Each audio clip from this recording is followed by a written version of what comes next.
ताज्या घडामोडींसाठी स्वानंद न्यूजला सबस्क्राइब करा आणि बेल आयकॉनवर क्लिक करा। अंबरनाथ पालिकेच्या इमारतीवर अतिरिक्त 2 मजले चढणार आहेत। पालिकेची सध्याची इमारत कमी पडत असल्यानं हा निर्णय घेण्यात आला असून निविदा प्रक्रिया पूर्ण करून कामाला सुरुवात करण्यात आली आहे। अंबरनाथ नगरपालिकेची जुनी इमारत जीर्ण झाल्यानं नवी इमारत बांधण्यात आली होती। मात्र ही नवी इमारत पालिकेच्या सर्व विभागांना समजावून घेण्यास कमी पडत असल्यानं अनेक कार्यालय इतर ठिकाणी स्थलांतरित करण्यात आली आहेत। भविष्यात अंबरनाथ महापालिका होण्याची शक्यता असून त्या दृष्टीने सध्याची इमारत पुरेशी नाहीये। त्यामुळे याच इमारतीवर अतिरिक्त 2 मजले वाढवण्याचा निर्णय घेण्यात आलाय।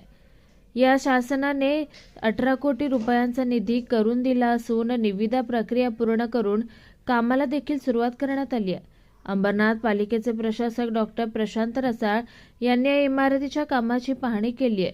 यावेळी 2026च्या दिवाळीपर्यंत ही इमारत पूर्ण होऊन वापरण्यास येईल अशी माहिती त्यांनी दिली आहे। तर आपण बघतो की आता जो एक्झिस्टिंग जो महापालिकेचा नगरपालिकेचा जो मजला आहे, ग्राउंड फ्लोअर आहे आणि पहिला आणि दुसरा मजला आहे, हा नगरपालिकेला सुद्धा कमीच पडतोय। आता आपलं टाउन प्लॅनिंगचं कार्यालय आहे ते बाहेर आहे, त्यानंतर अग्निशमन विभाग आहे, वाहन विभाग आहे, प्रधानमंत्री आवास योजना, युनिएलएम, हे डिपार्टमेंट सगळे बाहेर आहेत।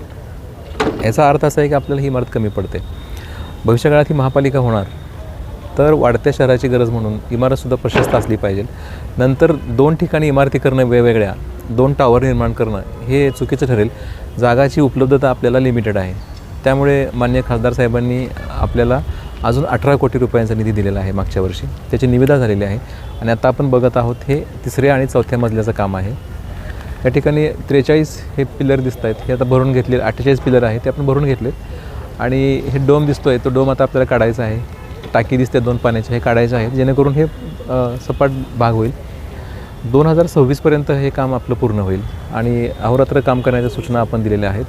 यामध्ये माननीय महापौर असतील, माननीय उपमहापौर असतील, स्थायी समितीचे सभापती महोदय असतील, महापालिकेच्या काही विषय समिती असू शकतात त्यांचे काही सभापती महोदय असतील, भविष्यकाळामध्ये आयुक्त असतील, अतिरिक्त आयुक्त, उपायुक्त, टाउन प्लॅनर, ADTP, TP, ह्या सगळ्या ज्या गोष्टी आहेत, कॅफो, ऑडिट आणि संपूर्ण एकंदरीत यंत्रणा ही प्रशस्तपणे आरामदायी बसली पाहिजे। आणि महापालिका ही शहराचं एक इमारत, ही शहराची एक प्राईड ऑफ बिल्डिंग असते, त्या दृष्टिकोनातून आपण हे बांधकाम केलेलं आहे। निश्चितच आत्ताच्या सुद्धा अजून चांगलं बांधकाम दिसेल हे जेव्हा पूर्ण होईल आणि आपल्या शहराच्या वैभवामध्ये हे भर टाकेल आणि भावी शहराची दिशा या इमारतीमधून निश्चितच ठरेल अशी मला खात्री वाटते। पुढच्या वर्षी दिवाळीपर्यंत 26च्या हे काम पूर्ण करेल। अंबरनाथ पालिकेची भविष्यात महापालिका झाली तर शहराला दिशा देणारी ही इमारत ठरू शकणार आहे। आता तिचं काम वेळेवर पूर्ण होतं का हे पाहावं लागणार आहे। निखिल चव्हाण, स्वानंद मीडिया, कल्याण।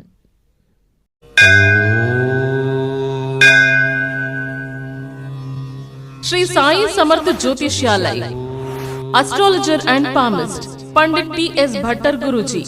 अनेक राजकीय नेता, सिनी स्टार्स, उद्योगपति गुरुजी से परिहार लेके संतुष्ट है। हस्तरेखा, जन्म कुंडली, फोटो देखकर आपका जीवन का संपूर्ण भविष्य बताते हैं। मानसिक कष्ट, मानसिक चिंता, गृह दोष, विद्या, धन, गृह पीड़ा, राजनीतिक, शारीरिक पीड़ा, विवाह न होना, कोर्ट केस, प्रेम विवाह, लक्ष्मी जी की कृपा, संतान सुख, विदेशी यात्रा, व्यापार प्रगति, नौकरी, जमीन, घर खरीदी और भी अनेक समस्याओं को निवारण करते हैं। श्री साई समर्थ के पूजा के द्वारा गुरुजी सर्व समस्याओं को 100% संपूर्ण परिहार करते हैं। आपकी हर एक समस्याओं को गुप्त रखा जाएगा। गुरुजी को आज ही आकर मिलिए। मिलने का समय सुबह 10 बजे से रात 8 बजे तक।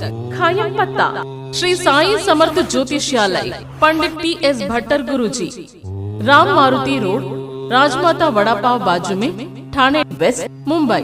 Mobile number 7709282966।